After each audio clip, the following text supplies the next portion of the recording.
Reading Psalm 8. O Lord, our sovereign, how majestic is your name in all the earth. You have set your glory above the heavens. Out of the mouths of babes and infants, you have founded a bulwark because of your foes, to silence the enemy and the avenger. When I look at your heavens, the work of your fingers, the moon and the stars that you've established, what are human beings that you are mindful of them? Mortals that you care for them. Yet you have made them a little lower than God and crowned them with glory and honor. You have given them dominion over the works of your hands. You have put all things under their feet, all sheep and oxen, and also the beasts of the field, the birds of the air, and the fish of the sea, whatever passes along the paths of the seas. O Lord, our sovereign, how majestic is your name in all the earth. The word of the Lord. Thanks be to God. I didn't see it coming. He told me that would be the case. He, being my flight instructor, Fulvicius Hughes, or Hughes, as all of us called him by. It was December the 26th, 2004, the day after Christmas. It was a great day to fly. Blue skies, light breeze, unlimited visibility. Hughes was putting me through my paces near Clark County Airport in southern Indiana, just over the river from Louisville, Kentucky. And I'm sure folks who lived in that area were used to hearing and seeing planes do odd things, given that's where most students learn to fly and practice their turns and their stalls and other maneuvers. That day, Hughes asked me to do a series of touch-and-go landings at the airport. Now, contrary to the name, touch-and-go landings aren't precarious ones, although on a bad day, I suppose that could be the case. It's actually a common term in aviation that means touching down on the runway, resetting the controls as the plane rolls along, and then taking off again, all without coming to a full stop. It's a very efficient way of practicing landings. Nice job, Hughes said, as I taxied toward the terminal after, 4 or 5 touch-and-goes. Thanks, I said, but I kind of feel like I'm at a plateau with my landings. I wish I could make them spot on each time. Now, spot on was a term that I learned from Hughes, who's a native of Trinidad. I wish I could make them spot on each time. Well, he said, in that calm manner of a flight instructor, tell you what, stop the aircraft and let me get out, and you continue to work on those landings. And just like that, my heart began pounding hard, so hard, I honestly thought it was going to burst through my chest. It was time to solo. It was time to make my first flight all by myself without Hughes in the co-pilot seat. He apparently felt confident that I was ready to take the big step and become a student pilot, the first level toward obtaining my private pilot's license. So Hughes got out and I kept going. And as I taxied toward the end of the runway, I found myself talking to my dad, the one who had instilled in me a love for flying at an early age. Okay, Pap, I said, as I did one last check of the controls. You and I started this a long time ago, and now the day has come. Here goes nothing. And by the time I was in position at the end of the runway and ready for takeoff, the nerves had subsided and my training took over. 867 Lima Alpha departing runway 36 Clark County, I announced on the radio. I pushed in the throttle, headed down the runway, giving a little right rudder as I gained speed, and when the airspeed indicator reached 80, I gently pulled back on the yoke and became airborne. If anyone else had been in that baby blue and white Cessna 172 at that point, they might have heard the pilot let out a whoop and a holler, maybe. I did 3 touch-and-go landings and then came back to Earth. though I think it was weeks before my feet actually touched the ground again. Back in 1870, Methodists in Indiana gathered for their annual conference. The presiding bishop was a man named Milton Wright. At one point, the bishop asked if anyone wanted to comment on the changing events of the times. So one person went to the podium and offered his thoughts. "We are living in exciting times," the speaker said. "There will be many inventions. I even believe we will be able to fly in the air like birds." Well, Bishop Wright chastised the speaker and declared his words heretical. "We will not have that kind of talk in this district," the bishop said. "I have read my Bible, and I know that God has reserved flight for the angels." And Bishop Wright returned home to talk about how ridiculous that idea was with his family, including his two sons, Wilbur and Orville, the same Wilbur and Orville who in 1903 invented and built and successfully flew the first aircraft. When asked to describe flying, Wilbur said, "More than anything else, the sensation is one of perfect peace, mingled with an excitement that strains every nerve to the utmost, if you can conceive of such a combination." No truer words have ever been spoken. So I'm grateful to Anna Robinson and Peggy Terpstra for, first of all, contributing so generously to the auction in August to benefit the Kawali Orphan Outreach Program. And second, for giving me this sermon topic. Becoming a pilot is one of the most glorious things I have ever done in my life. But honestly, it's a challenge to talk about it simply because there are no words to adequately describe it. So I appreciate the invitation to tackle it. There are lots of lessons I've learned from being a pilot, lots of learnings that I think go beyond the field of aviation. So here are a few. Do your homework. Pilots don't just hop in an airplane, crank up the engine, and take off. Teachers don't just walk in the classroom and start talking. Runners don't just throw on a pair of shoes, walk outside, and begin a marathon. Parents don't just pack up the new kiddo, head down the street, and drop her off at the closest and first daycare they see. There's much more before you get to those steps.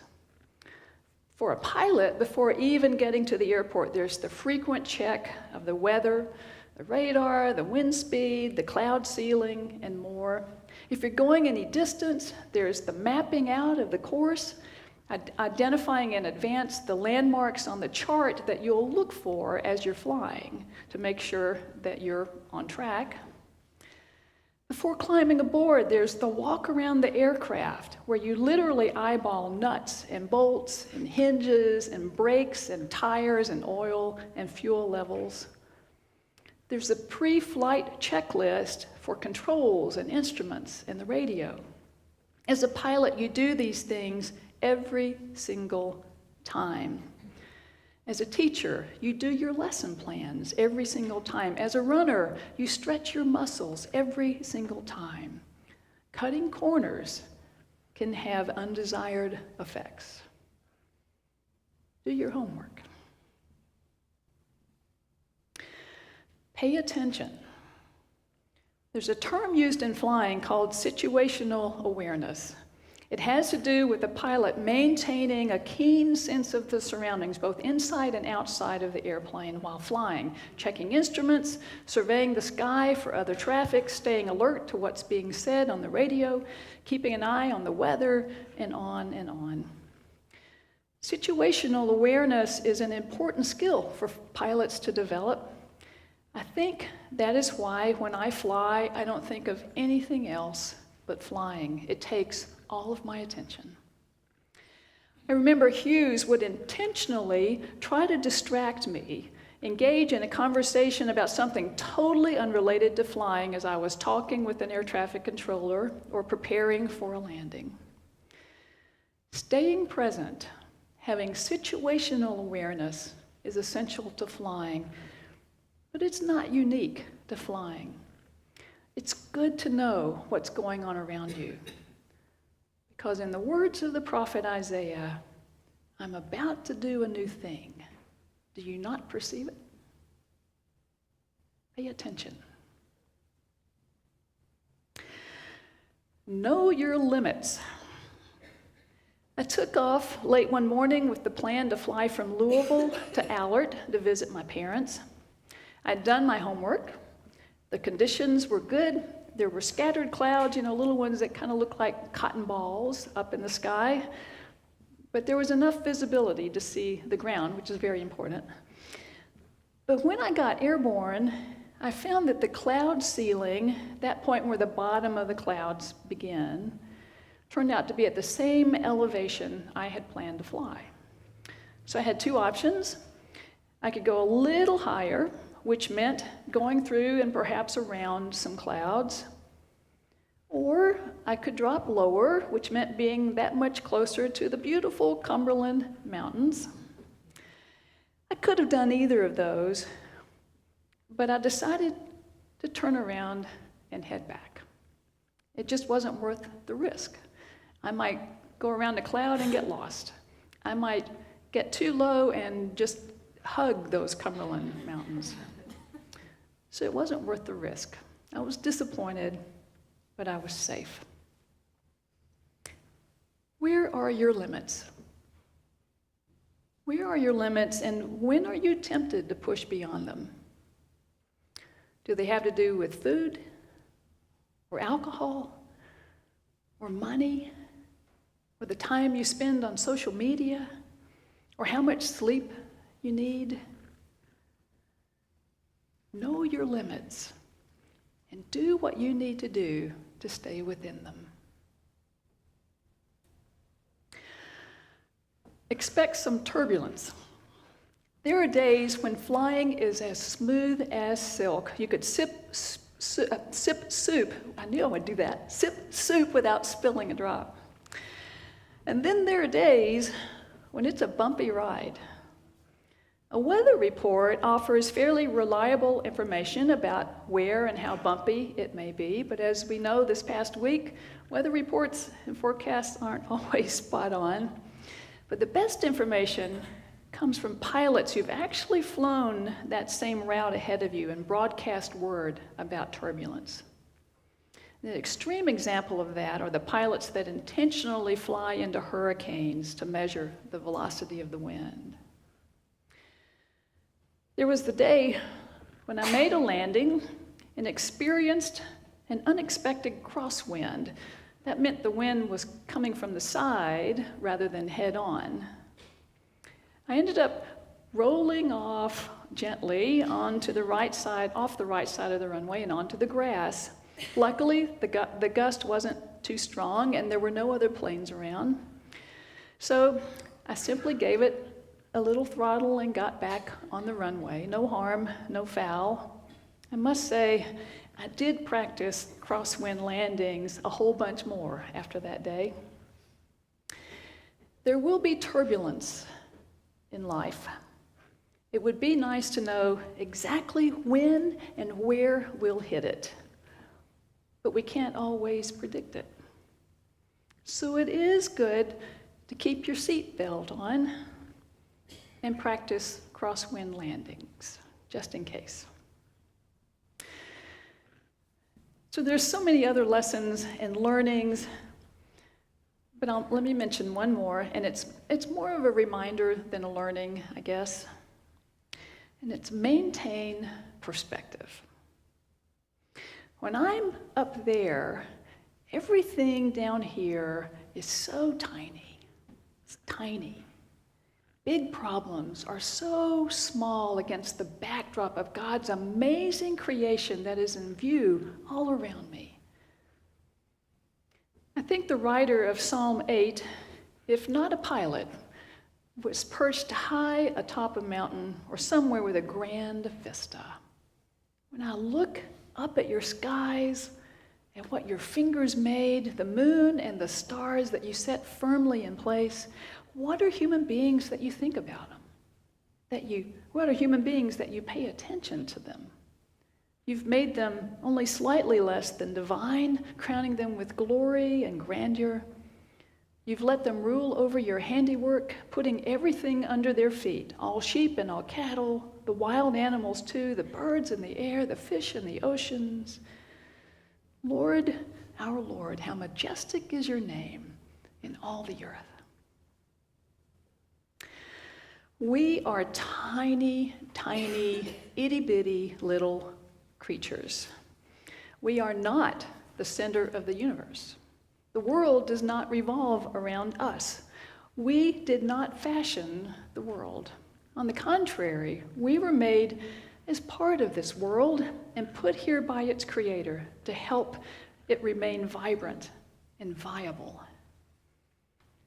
Without exception, flying always helps me keep things in perspective. That's why I choose a window seat when I fly and I'm not the pilot. I want to look out. I want to look out and gaze at the bountiful fancy of God's handiwork. I'm reminded that God is God, that God is holding us firmly and will not abandon us. Never has, never will. And I am reminded that life is wonderful.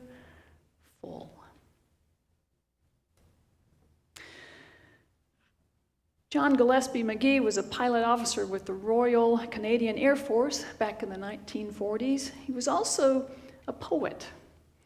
And when he was 19, and what turned out to be a few short months before his death, he penned a sonnet entitled High Flight. I bet you've heard it. Oh, I have slipped the surly bonds of earth and danced the skies on laughter-silvered wings. Sunward I've climbed and joined the tumbling mirth of sun-split clouds and done 100 things you have not dreamed of, wheeled and soared and swung high in the sunlit silence. Hovering there, I've chased the shouting wind along and flung my eager craft through footless halls of air. Up the long, delirious, burning blue, I've topped the wind-swept heights with easy grace, where never a lark or even eagle flew. And while, with silent, lifting mind, I've trod the high, untrespassed sanctity of space, put out my hand and touched the face of God. Do your homework. Pay attention. Know your limits. Expect some turbulence. Maintain perspective.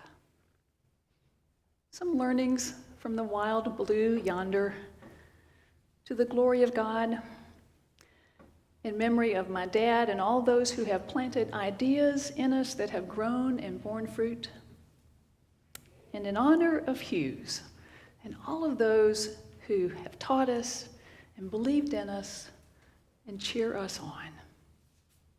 Thanks be to God. Amen.